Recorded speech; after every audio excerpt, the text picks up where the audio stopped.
When it comes to the 2024 NFL Draft, everyone knows who Caleb Williams and Marvin Harrison Jr. are, but I like going deeper in the draft than anyone else on YouTube. So let's talk about some day 3 prospects, starting with Tyrone Tracy Jr.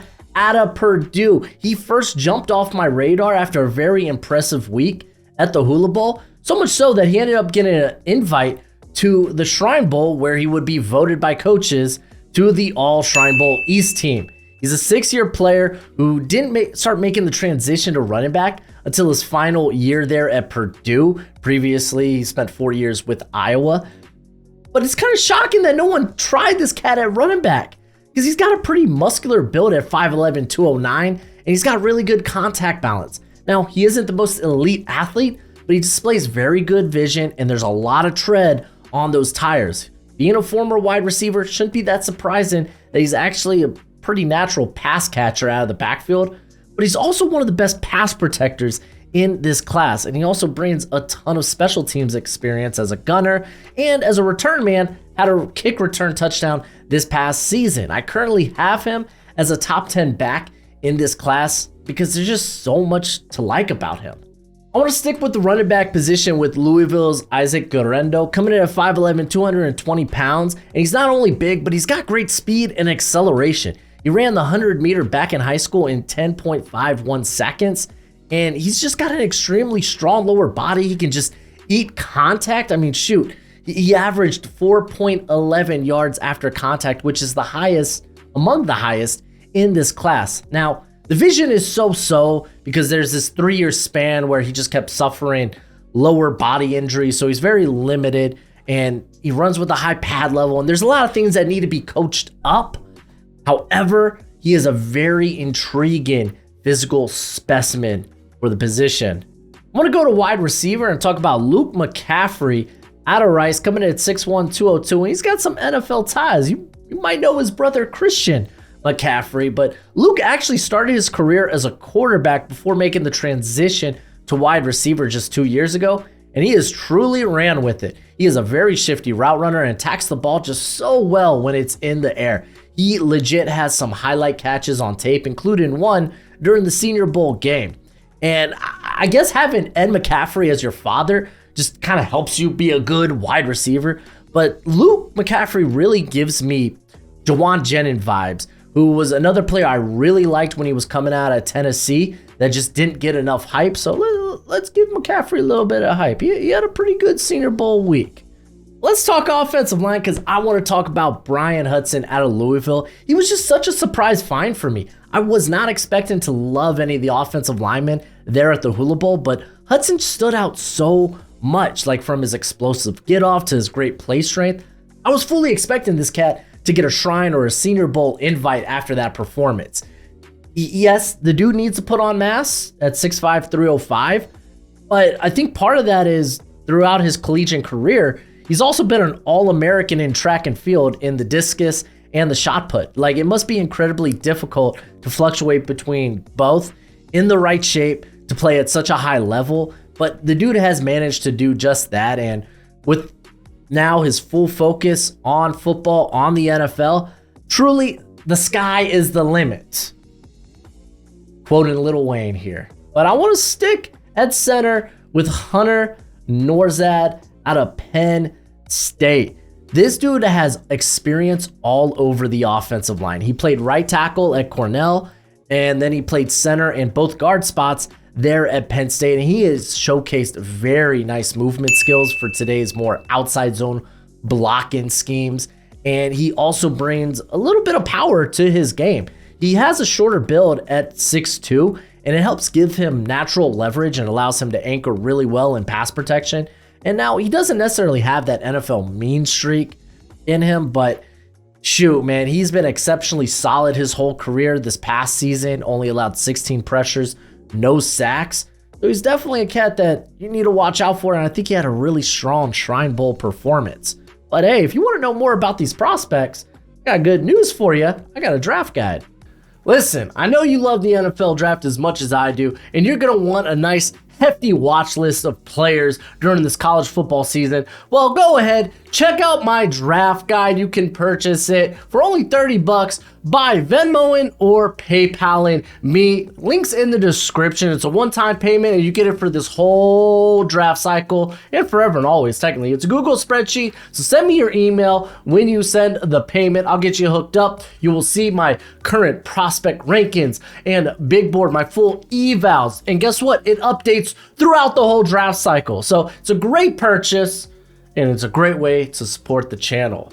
Let's move to the defensive end with Christian Boyd out of Northern Iowa, coming in at 6'2", 320 pounds. And I know y'all been waiting to hear a FCS player on one of these lists, and Boyd kind of blew up the first couple of days of practice at the Shrine Bowl. Like, he plays with legit burst, and that explosive get off combined with quick hands and mean grip strength created a lot of quick wins in the one-on-ones.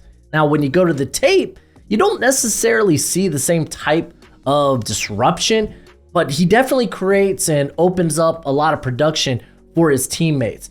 He does lack ideal length and does struggle with double teams, but good luck finding guys at his weight with this type of get off. He is definitely should be in the early day 3 discussion after this past week. But I want to stick with the defensive line with Keenan Stewart out of UTEP. I don't know if he is even in this draft because he didn't participate in any of the all-star circuit. And I know he was beat up after this season, so maybe he's just trying to get healthier, or he's healing up. But I just haven't really heard anyone talk about him. And this is a guy that's actually been on my radar for a couple of years now, and I know he lacks size. Coming in at 6'1", 294. I don't think he's got extraordinary length, but he's just so stinking quick, so stinking disruptive. He plays with a big motor. He does a really good job of turning speed into power. His 22.2% true pass rush win rate is up there with guys like, I don't know, you may have heard of them, Byron Murphy, Drazon Newton, Devondre Sweat, Leonard Taylor, Michael Hall. You know, the top guys. I just want to give him a little bit of love. Yes, he's limited, but I think he could be a good get if he is in this draft. Believe me, I tried doing my research to see if he was coming back or something. But let's go to linebacker with Dallas Gant out of Toledo. Man, this dude flies all over the field. Coming in at 6'2", 224 pounds, plays with a big motor, and he has got like he can be a legit problem in coverage. He's got 33.5-inch arms. That's insane length. That's just utterly ludicrous. Now, no surprise, he's a former 4-star recruit out of the 2018 class who spent 4 years at Ohio State. But for some reason, he just couldn't get on the field aside from special teams, like ton of special teams experience, which makes you draftable. So after 4 years of that, he decided to transfer to his father and mother's alma mater there at Toledo, where he started all 28 games the last 2 years and went first team All-MAC back to back. Now, probably early in his career, he's just a special teamer, or even if he does hit the field, maybe just an early down player, because there are some things he needs to work out coverage-wise. Like, I think once everything clicks in coverage for him, he's got the type of length to be a game changer. And he was just previously here at the Shrine, and I was encouraged by what I saw. There's a few Toledo guys in here that ain't half bad. You may have heard of Quinion Mitchell, perhaps. But real quick, what's crack-a-lackin'? It's your boy Broshmo, just in case you did not know so. Go ahead, become a bro and subscribe. Leave this video a thumbs up if you enjoy the content as always. Let me know what you think in the comment section below, where we have that nice, beautiful football discourse. Let's talk secondary. Let's talk Quantez Stiggers out of no college. That's right. Now, I'm going to go out on a limb and just assume that he is very good from what I saw at the Shrine Bowl. Like, if you didn't know, this guy didn't play a lick of college ball. He was going to play ball over at Lane College, but he was hit with tragedy. His father passed away from injuries he suffered in a car accident earlier in the year, and he ended up dropping out before the season despite being on scholarship. Now, his mother eventually urged him to return to football, and after 2 years, he was playing in the fan-controlled football league and caught the eye of Josh Jenkins, the offensive coordinator for the Toronto Argonauts. And he told him, hey, come try out for the CFL, where he did and was eventually signed by the Argonauts, and then went on to win CFL Rookie of the Year. Wild. But since he's 4 years removed from high school, he is now eligible for the NFL draft. What a crazy journey to get here.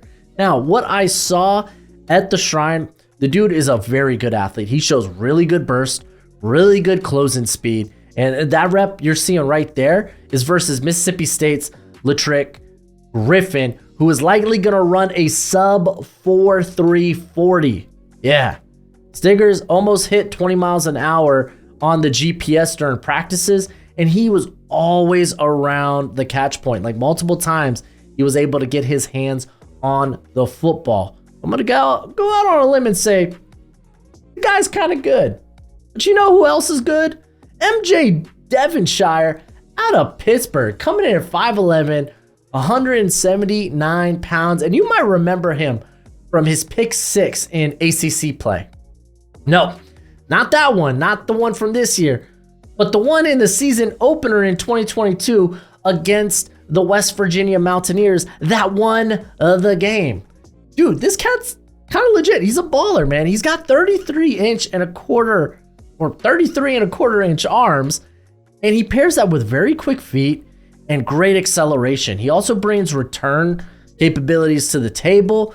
However, he is an older prospect. I am kind of curious what his launch speed or top speed is.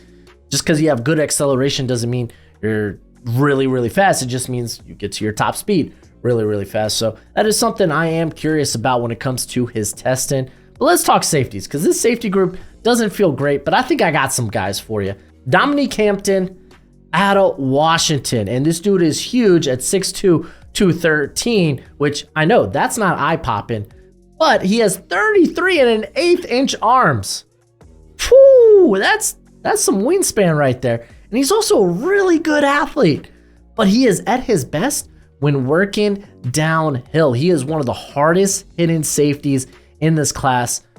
Never mind, he is the hardest hitting safety in this class. Now, despite that length and launch speed, he can get flat-footed in coverage and sometimes questions himself when it comes to like misdirection, like play action, motion, double moves, stuff like that. And most of his ball production in 2023 did come when he was working downhill or working the flats. So I fully think this guy is someone that's going to play in the box, maybe even in the slot sometimes. But golly, man, watching some of his stuff got me excited again for the safety class. Now, I'm going to give you a real sleeper here in Troy's own Del Pettis, coming in at 6 foot, 205 pounds, and he was legitimately the only guy at the Tropical Bowl that I thought was probably draftable, which you're probably not going to find draftable guys at the Tropical Bowl. But I think Pettis is one of them, man. This dude flew all over the field. He was one of the most vocal players out there.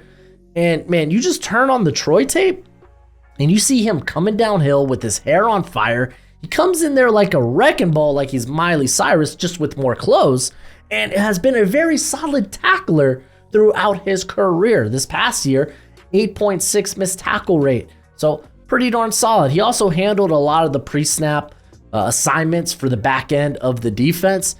Now, the dude is a good athlete, but not a great one. He also lacks ideal length. I didn't see him really get his head around winning coverage. And this is a guy we're probably talking more as a box safety and someone that can blitz from the slot, which, hey, got good news. He was a really good blitzer from the slot. But let me know who were some of your sleepers in this class. Fun fact, maybe some of the guys that you have as sleepers, I'm higher on, and that's why they didn't make the list. Or maybe they just suck. They don't suck. But let me know what you think in the comment section below. That's it for the video. Go ahead, do that YouTube thing. And as always, till next time, you be easy, my friends. Later.